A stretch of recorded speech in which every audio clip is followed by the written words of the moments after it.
ፋሲካችን ከባርነት የተነሳ ሕዝብ እስራኤል ቢያለቅሱ በእግዚአብሔር ፊት መሪር እንባን ቢያፈሱ እግዚአብሔርም የለቅሷቸውን ድምፅ ሰምቶ በሕዝቡ ላይ የሆነውን ሁሉን አይቶ የአብርሃምን ልጆች ደርሶ ለመታደግ ወርዷል ሕዝቡን ከጭቆና ነፃ ሊያደርግ።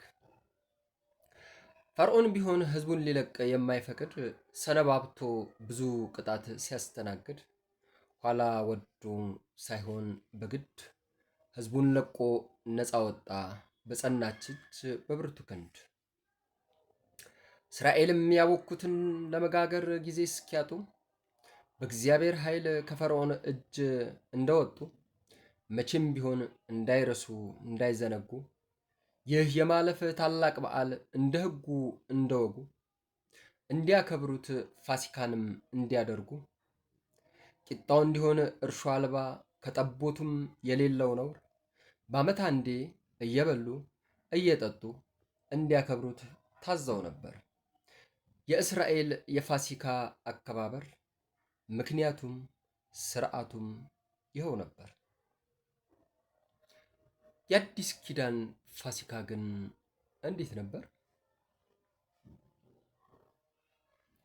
መቼም ቃሉን ማንበብና ጸሎት ሲቀር በአንዴም ባይሆን ውሎ እያደር እንደ ሀገር መብረር አይቀር። በዓል ሲደርስ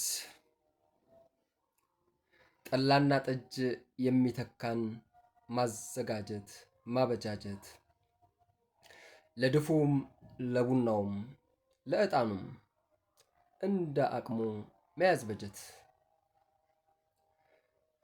ለመሸመት ሸማ ጫማ፣ ለአሪቲ ለቄጤማ ሽር ጉዱ በዋዜማ፣ ደሞ ጸዋሚ ነኝ ከሚል ጋራ ማጋፋቱ ስጋ ተራ፣ ለዶሮና ለእንቁላሉ መኳተኑ መባተሉ እየሆነ ያለው ይኸው ነው። ማደጋችን ግን ወዴት ነው? ወደ ወንጌል ወይስ ደግሞ ወደ ባህል? ፋሲካችን ግን ማን ነው? ለማሰብ ለማሰላሰል ጥቂት ቆም እንበል።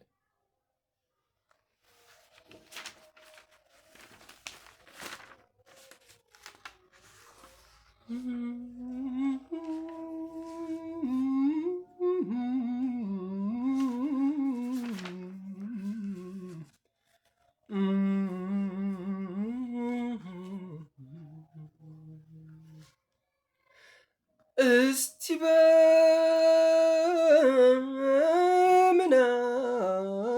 በምናብ ላፍታ እንሂድ ቀራንዮ ጎልጎታ እናስብ ስቃዩን መስቀሉን ለእኛ መድማቱን መቁሰሉን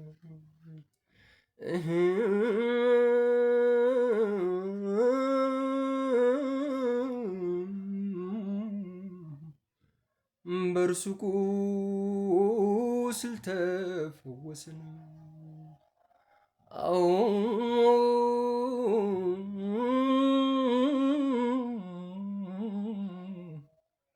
በእርሱ ቁስል ተፈወስን።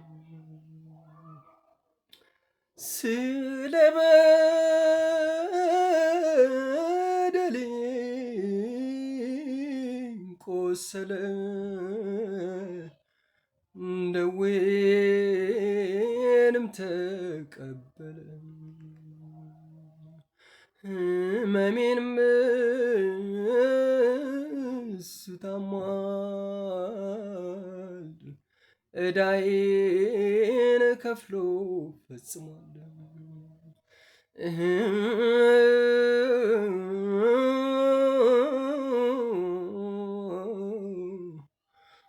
በእርሱ ቁስል ተፈወስኩኝ።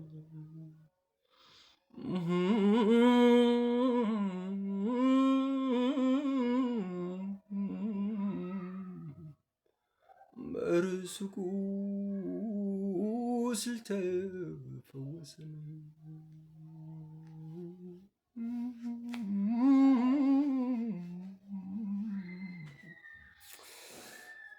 የዓለምን ሁሉ ኃጢአት ያስወገደው ፋሲካችን ክርስቶስ ነው የታረደው። ንጹሕ መሥዋዕት የሆነልን ክርስቶስ ነው ፋሲካችን። መብላችን መጠጣችን የሁል ጊዜ ደስታችን ለምንኖር በደሙ በሆነ አዲስ ኪዳን ይልቁንም በእምነት በኩል ላገኘን መዳን በዓመት በወር ሳንወሰን ሳንገደብ ሁል ጊዜ ይገባናል ሞቱን ማሰብ። አዎ ይገባናል ሁል ጊዜ ሞቱን ማሰብ። ፋሲካችን በዓመት አንዴ የሚከበር ከቶ አይደለም። በዓላችን በጌታ ደስ መሰኘት ነው ለዘላለም። አዎ በዓላችን በጌታ ደስ መሰኘት ነው ዛሬም ነገም ለዘላለም።